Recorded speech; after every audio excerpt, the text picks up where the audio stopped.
So Todd, I think anybody who's been awake is aware of what the pandemic has done to the travel industry across the world, but in Oregon.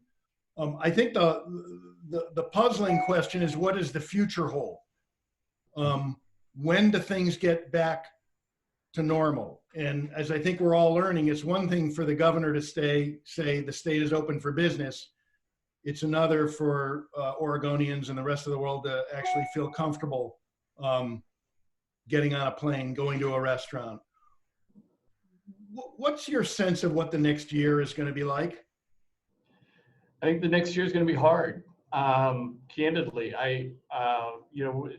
what we're looking at from a forecast standpoint for the industry is not without its challenges. So we are coming off 10 years of record-setting growth. The travel and tourism industry in 2019 had become a $12.8 billion industry. That's $500 million more than visitors had been spending in the state the year before. There were 117,000 plus jobs. We've added 2,000 jobs in small businesses across the state in 1 year alone. I mean, we've just seen incredible growth in terms of the impacts that travel and tourism's had on the state of Oregon. As we see what's happened as a result of COVID-19, the pivotal question for us is indeed going to be, how are travelers going to respond to this? Do you forecast what you think travel revenue or tourism revenue will bring to the state? And have you adjusted your forecast for this year as a consequence? So what we're looking at right now, because we are funded primarily through a statewide lodging tax, is our budget for this quarter alone will be down somewhere between 40 and 60%. And as we look to fiscal year 2020, 2021, we anticipate being down again, probably somewhere between 40 and 60%. And that's a direct reflection of what's happening in the travel and tourism industry, because where goes that lodging tax revenue? It's a key indicator of what's the health of the lodging sector of Oregon's travel and tourism industry. So, Todd, William, we did a story, I want to say it was about a year ago, about the coming glut in hotel rooms in Portland.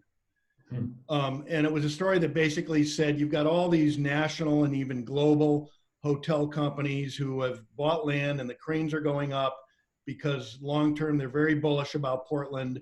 But the short term is there's going to be this absolute oversupply, and you're going to see, a real wrenching, difficult time for the hotel business in Portland for a few years. Now that was before this. Right. My question is, are we going to see some hotel bankruptcies in Oregon? I hope not. I really hope not. I mean, we've seen hotels that have taken the incredibly unusual, unprecedented step of just shuttering their doors for a while. We're seeing major hotels decide to just shutter their doors for a while. Which hotels in Portland have done so, Todd? I'm sorry? Which hotels in Portland have done so? Well, like the Hilton, for example, is just, we've got some hotels that are just, this is what we're going to do.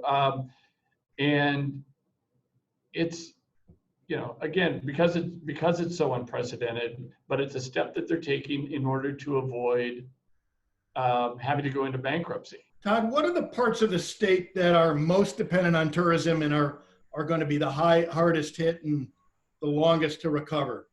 So when we talk about who's most tourism dependent, I could tell you that roughly 40% of visitor spending is in the greater Portland metropolitan area. But the greater Portland metropolitan area may not be as tourism dependent, for example, as Eastern Oregon. In rural counties, travel and tourism is one of the top 3 industries for them. Top 3 employers, top 3 tax revenue generators, because when visitors travel, they're generating personal income taxes and corporate income taxes and fuel taxes and local lodging taxes as they travel the state. And those are all dollars that benefit both the state government, but also local governments as well. So you look at tourism dependency, it's really relative to, well, you've got real dollars that are being spent, but when you look at it on a per capita or pro rata basis, you actually see that the rural parts of Oregon are even that much more dependent on the travel and tourism industry, with it either being the first, second, or third largest industry in that county. A lot of business, tourism and travel business is pegged to events, right? I'm coming to Portland for Tech Fest Northwest, which is an event that we put on and have postponed. But those events aren't taking place. I've been talking to people who say that basically there will be no event with more than 150 people that takes place anywhere this calendar year. And some people think it'll be Labor Day before next calendar year. We're already aware of the events that have been postponed or canceled in Oregon, in addition to Tech Fest. Feast is another big example. But what are you hearing about events? Are large events just not on the calendar for the foreseeable future? Yeah, I mean, those kinds of major events, whether it's a Blazer game or a Duck or Beaver game, or it's going to be the St. Paul Rodeo. You know, these major events are going to be curtailed for those reasons. So it seems that there will not be an event with more than 150 people until we have a vaccine, and that's a year and a half away. I mean, that's the conventional wisdom, right? You and I both know, Mark, how fluid this situation currently is. And I guess what I would say is, based on what I know now, sitting here talking to you today, yes, I think what you said is generally true, is that large mass gatherings and event are going to be restricted until you see a vaccine or a cure. Mm-hmm. I worry about Portland, and I'd just love to know what you think about this, in that, it's inevitable that we're going to see tens of thousands of businesses go bankrupt. And I think a healthy portion of those are going to be restaurants, many of whom were marginal even in the good times. I can't think of a mid-sized American city that is more defined by the quality of its food than Portland. Obviously New York City is a great food city, but it's a huge city with a lot of other attributes. Mm-hmm. Portland has a lot of attributes, but the quality of our small artisanal restaurants.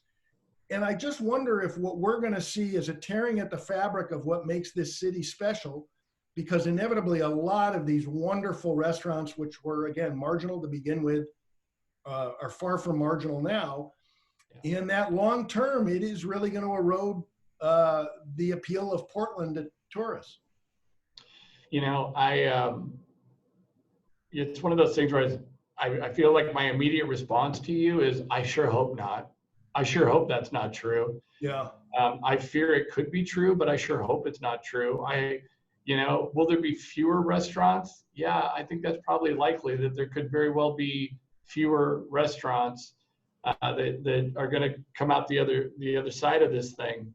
But some of the other foundational pieces, in terms of the talent in the chefs, the proximity of this amazing produce, whether it's fruits, vegetables, meats, seafood, etc., those things don't change.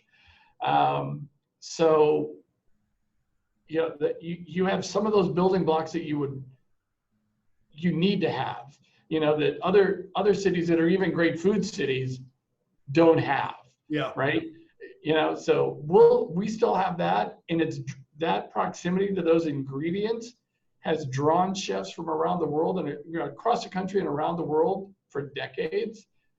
And what we need to hope, and one of the reasons we're so focused on the recovery when the time is right, is we want this to be as close to a V-shaped recovery as we can make it. We fell into this thing fast, and I'm hoping we can help stimulate that recovery, in that, the demand for recovery quickly.